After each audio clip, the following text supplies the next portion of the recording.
The following program contains scenes with coarse language and mature subject matter. Viewer discretion is advised.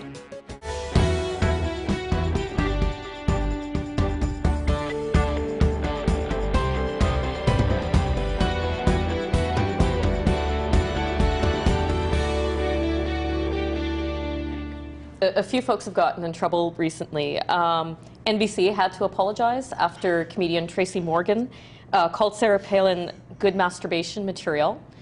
And Tracy didn't apologize. He just went on and later he called her a MILF. David Letterman also picked on Sarah Palin, and he said that she had a slutty flight attendant look. Is that offensive or is it funny? May I fill this first? Yeah, go ahead. It's funny because I think, it usually depresses me to see, let's say, a woman in politics and have men just make fun of her in some kind of sexual light.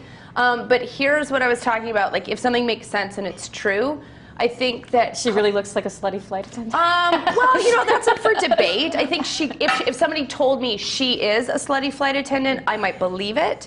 But I think, moreover, I think you have to weigh things in comedy. And I really dislike Sarah Palin a lot, and I think she's done more bad things for women in society than Tracy Morgan or David Letterman have towards her. Like, in Alaska, if you're raped, you have to pay for your own rape kit. That offends me as a woman. So when I hear those jokes, I say, yeah, do it, because Sarah Palin deserves it. And I think if there's enough on the scale that weighs it to make it meaty and true, then I say go for it. Another thing is, no one really took issue when Letterman called Bill Clinton tubby and made all those fat jokes. But suddenly he has an opinion on what he thinks that she looks like a slutty flight attendant because of the way what she wears. Oh my God, really? Wow. But there's a difference between commenting on somebody's like doughiness and then saying like, I want to stick my member inside your body. I think, pardon my language. He didn't actually say that. He just said. Sorry, which one's offensive? Tracy Morgan said that, but. But there is a difference. See, this is where I think it becomes really tricky. There is a difference between making fun of just somebody's appearance and then making them a sex object. And I don't think saying that Bill Clinton got doughy is saying he's a sex object, yay or nay. Yeah.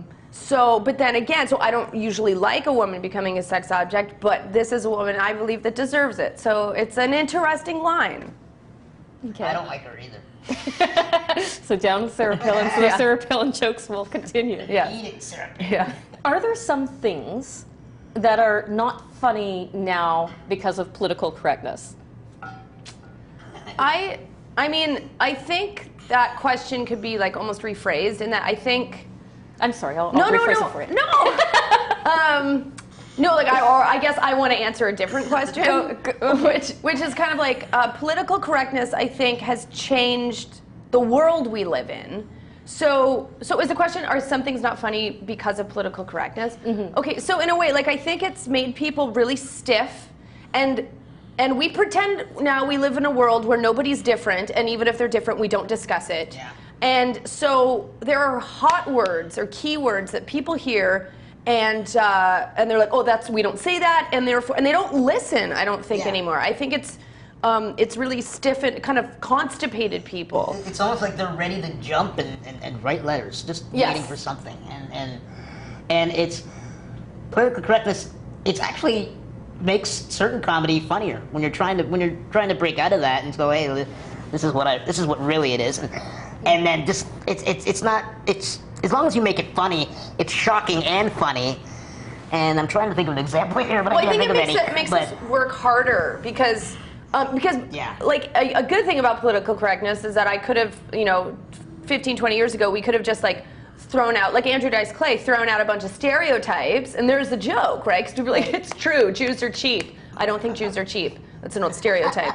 I'm cheap and I'm a wasp. It's in context. Okay, it's in a context. Yeah. So but we could have just used that. We can't do that anymore. So we have to dig around. And if we want to speak about truths, we have to make a really good joke that's kind of bent around the world we live in of political correctness. I was going to add that like people have learned from me being on stage as well. Yeah. Disabled issues and hats. And hats. And the whole thing about us being different, we're both wearing glasses. Yeah. So, and I've got contacts. Yeah. We have pants, and yeah. My leg might be showing more, but Yes. So I was actually thinking that Andre was going to make fun of me because I was thinking of that, and we were talking about how short I am, and I was thinking of that Seinfeld episode, Heightening, so I wear my heels just for you today. how dare you? You're wearing lips. You're wearing lips. How tall are you? 5 feet. Oh, wow. 5'3" with the heels. But Oh yeah, Amazing. with 5 feet. Yeah, the heels I would never know, but everyone's tall to me.